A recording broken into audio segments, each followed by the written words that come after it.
ఒకప్పుడు చేతిలో నగదు పట్టుకుని లెక్కిస్తుంటే ఏదో తెలియని అనుభూతి కలిగేది. డబ్బులు చేతులు మారుతుంటే జనాల కళ్లన్నీ నోట్లపైనే ఉండేవి.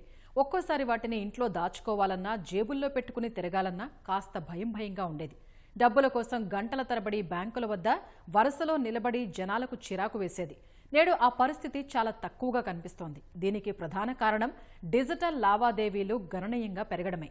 ఫోన్పే, గూగుల్ పే, పేటీఎం వంటి ఆన్లైన్ బ్యాంకింగ్ యాప్లు మార్కెట్లోకి అందుబాటులోకి రావడంతో ప్రజలు డిజిటల్ చెల్లింపులు చేయడానికి మొగ్గు చూపుతున్నారు. వాటిని ఉపయోగించి జనాలు క్షణాల్లో డబ్బులు చెల్లిస్తున్నారు. ఉదయం టీ కొట్టు దగ్గర మొదలవుతున్న డిజిటల్ లావాదేవీల పరంపర రోజంతా కొనసాగుతూనే ఉంది. భారతదేశంలో రోజుకు సుమారు 35 కోట్ల డిజిటల్ లావాదేవీలు జరుగుతూ ఉండటం గమనార్హం. 2026 వరకు జీడీపీలో 20% డిజిటల్ ఎకానమీనే ఉండనుందని ప్రభుత్వం అంచనా వేసింది. మరి ఇది సాధ్యమయ్యే పనేనా? భారత్ ముందున్న సవాళ్లేంటి?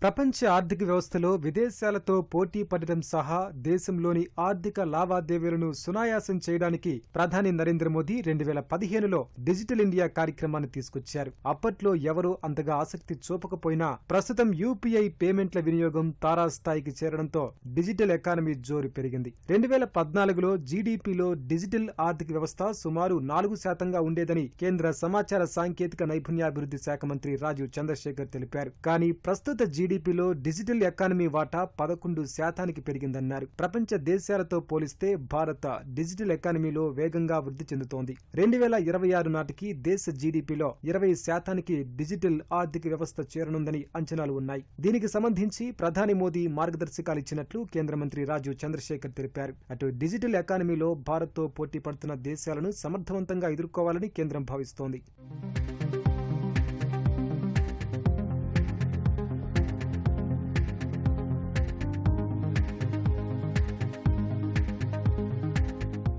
ప్రపంచవ్యాప్తంగా డిజిటల్ పేమెంట్స్ వినియోగిస్తున్న దేశాల్లో భారత్ అగ్రగామిగా ఉంది. గతేడాది దేశంలో 89.5 బిలియన్ల డిజిటల్ లావాదేవీలు జరిగినట్లు నివేదికలు చెబుతున్నాయి.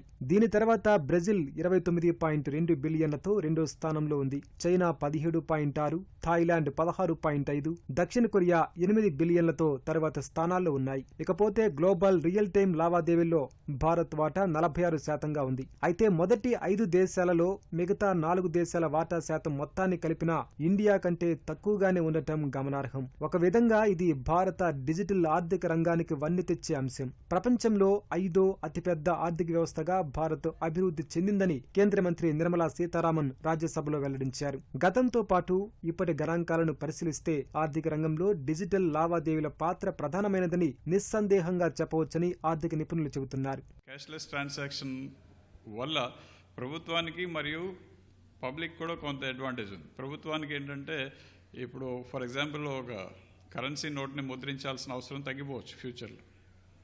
అంటే కరెన్సీ నోట్స్ మెయింటైన్ చేయడం, బ్యాంకులో కౌంటింగ్ చేయడం, ఇలాంటి సమయం కూడా ఆదా అవ్వచ్చు బ్యాంకింగ్ ట్రాన్సాక్షన్స్. ఇప్పుడు చాలామంది బ్యాంక్ వెళ్లకుండానే బ్యాంకింగ్ చేస్తున్నారు. బ్యాంక్స్ కూడా ఎక్కువ వెళ్ళి క్యాష్ విత్డ్రాల్స్ కానీ క్యాష్ డిపాజిట్స్ చేస్తే దాని మీద పెనాల్టీలు వేస్తున్నారు. అంటే ఎక్కువ క్యాష్ ట్రాన్సాక్షన్ చేసే వాళ్ళకి పెనాల్టీలు వేస్తున్నారు. అంటే ఇండైరెక్ట్గా బ్యాంకింగ్ వ్యవస్థ కూడా క్యాష్లెస్ వైపు వెళ్తానికి ట్రై చేస్తుంది.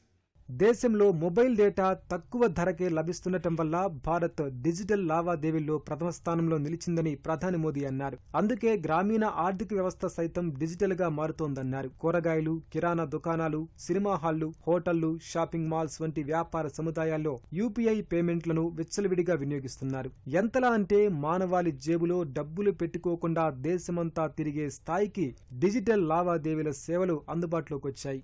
ఆర్టీసీ సంస్థలు కూడా బస్సుల్లో యూపీఐ పేమెంట్ల పద్ధతిని ప్రవేశపెడితే బాగుంటుందనే వాదనలు కూడా బలంగా వినిపిస్తున్నాయి. ఎక్కువ మొత్తంలో డబ్బులు ఇవ్వడానికి నోట్లను లెక్కించాల్సి ఉంటుంది. దీనివల్ల సమయం వృధా అవడంతో పాటు లెక్క తారుమారయ్యే అవకాశం లేకపోలేదు. ఈ డిజిటల్ లావాదేవీల ద్వారా చెల్లింపులు వేగంగా చేయొచ్చు. దానికి తగిన ఆధారాలు కూడా ఉంటాయి. ఎవరి దగ్గర నుంచైనా డబ్బులు తీసుకోవడానికి, ఇవ్వడానికి పెద్దగా సమయం పట్టదు. క్షణాల్లో పనైపోతుందని చెల్లింపుదారులు భావించడమే దీనికి ప్రధాన కారణం. ఒక పాలసీ విధానానికి వచ్చినప్పుడు ఇవాళ ద్రవ్యోల్బణాన్ని అంచనా వేయడానికి కూడా గతంలో మనం ఏదైతే ఫిజికల్గా సర్వేలు చేసి లెక్కలు చేసేటువంటి పరిస్థితి ఉండేది. ఇవాళ ఈ కామర్స్ వెబ్సైట్ల పుణ్యాన అంటే మనకు బిగ్ బాస్కెట్ లాంటివి కావచ్చు, ఫ్లిప్కార్ట్, అమెజాన్ లాంటి అనేక ఈ ఆన్లైన్ ఈ కామర్స్ పోర్టల్స్ ద్వారా అన్ని రకాల వస్తువులను ఇటు కుటుంబ అవసరాలకు నిత్యావసరాలు, ఫుడ్ వస్తువులు, లగ్జరీ ఐటమ్స్ అన్ని రకాల వస్తువులు కూడా ఇవాళ ఆన్లైన్లో కొనుగోలు చేయడం అనేటువంటిది ఏదో ఇవాళ పాలసీలో కూడా అదొక ఆ డేటా అనేటువంటిది చాలా ఉపయోగపడుతుంది. డిజిటల్ ఆర్థిక వ్యవస్థలో యూపీఐ పేమెంట్స్ కీలకమని చెప్పుకోవాలి. దేశ ఆర్థిక వ్యవస్థను ముందుకు తీసుకెళ్లేందుకు ప్రధాని మోదీ 2015 జూలై 1న డిజిటల్ ఇండియా కార్యక్రమానికి శ్రీకారం చుట్టారు. దాంట్లో భాగంగానే 2016 ఏప్రిల్లో National Payments Corporation of India యూపీఐని మార్కెట్లోకి తీసుకొచ్చింది. మొదట 21 బ్యాంకులతో ప్రయోగాత్మకంగా చేపట్టింది. 2016 నవంబర్ 8న జరిగిన పెద్ద నోట్ల రద్దుతో ఈ డిజిటల్ లావాదేవీలు కూడా అందుబాటులో ఉన్నాయని జనాలకు తెలిసింది.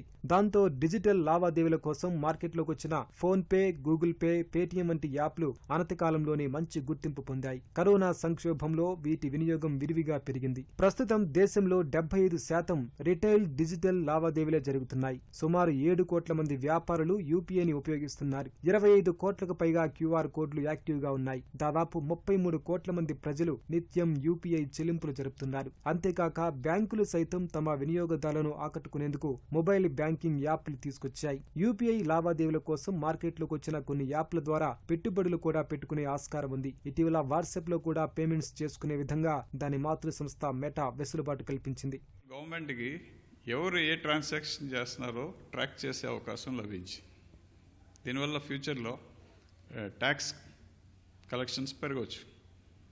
అంటే స్లోగా వర్తకులు మరియు వినియోగదారులు కూడా ట్యాక్స్ బ్రాకెట్లోకి వెళ్ళిపోవచ్చు. అంటే బికాజ్ వాళ్ళ ట్రాన్సాక్షన్స్ రికార్డ్ అయిపోయినాయి కాబట్టి గవర్నమెంట్కి తెలిసిపోతుంది ఇంత మనీ ఎందుకు మీరు ట్రాన్స్ఫర్ చేశారు, ఎందుకు వచ్చింది అనేది రికార్డు ఉండటం వల్ల స్లోగా మనం ఆ దిశగా వెళ్తానికి ఆస్కారం ఏర్పడుతుంది.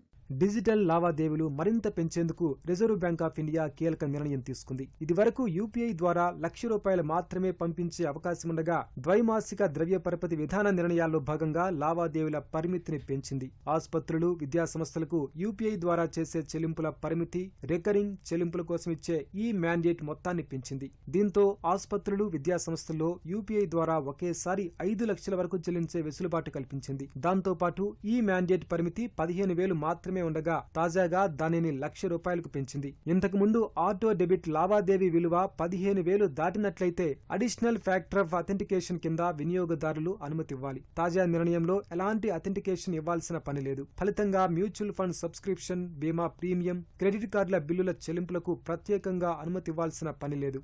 దేశంలోని బ్యాంకులు, బ్యాంకింగేతర సంస్థలు ఫిన్టెక్లతో భాగస్వామ్యం కుదుర్చుకున్న నేపథ్యంలో ఆర్బీఐ ఈ నిర్ణయం తీసుకుంది. ఆర్బీఐ తీసుకున్న నిర్ణయం వల్ల ఆసుపత్రులు, విద్యా సంస్థలో జరిగే అక్రమాలకు అడ్డుకట్ట వేసే అవకాశం ఉందని ఆర్థిక నిపుణులు చెబుతున్నారు.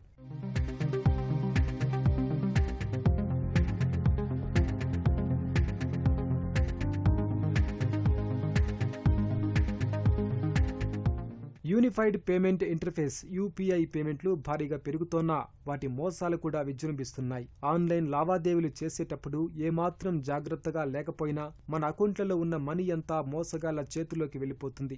ఏమాత్రం ఏమరపాటుగా ఉన్నా ఖాతా ఖాళీ అయ్యి ఆ సొమ్మంతా సైబర్ నేరగాళ్ల చేతిలోకి వెళ్లే అవకాశం ఉంది. దేశవ్యాప్తంగా ఇలాంటి ఉదంతాలు అనేకం జరిగాయని, యూపీఐ చెల్లింపులు చేసేటప్పుడు జాగ్రత్తలు వహించాలని ఆర్థిక రంగ నిపుణులు సూచిస్తున్నారు. మనకి డిజిటల్ పేమెంట్స్ అని చాలా జరుగుతున్నాయి. సో డిజిటల్ పేమెంట్స్ అని చాలా గ్రో అవుతున్నాయి ఇండియాలో.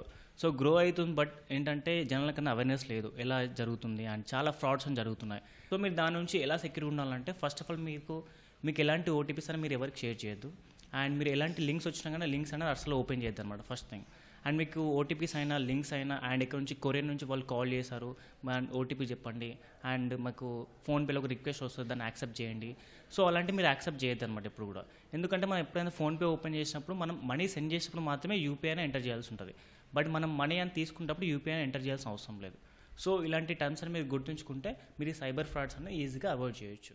డిజిటల్ ఎకానమీ ద్వారా వ్యాపార అవకాశాలు విస్తరిస్తాయి. నూతన ఉపాధిని కల్పించవచ్చు. ప్రజలకు వస్తు సేవలు సులభమవుతాయి. దాంతోపాటు ఆన్లైన్లో క్రయ విక్రయాలు చేసుకునేందుకు ఉపయోగపడే ఈ కామర్స్ లో వేగవంతం పెరుగుతుంది. సమాచారం, కమ్యూనికేషన్ టెక్నాలజీ, మీడియా కమ్యూనికేషన్ వంటివి ఎక్కువగా డిజిటల్ రంగాన్ని సద్వినియోగపరుచుకుంటున్నాయి. అయితే డిజిటల్ ఎకానమీలో అనుసరిస్తున్న పద్ధతుల ద్వారా మనిషి వ్యక్తిగత గోప్యతకు భంగం వాటిల్లే ప్రమాదం ఉందని నిపుణులు హెచ్చరిస్తున్నారు. పెరుగుతున్న సాంకేతిక పరిజ్ఞానమే దీనికి ప్రధాన కారణం. మరి ఈ గండం నుంచి గట్టెక్కితే దేశం డిజిటల్ ఎకానమీతో పాటు అన్ని రంగాల్లో అభివృద్ధి చెంది ప్రపంచంలోనే అగ్రగామిగా నిలిచే అవకాశం లభిస్తుంది.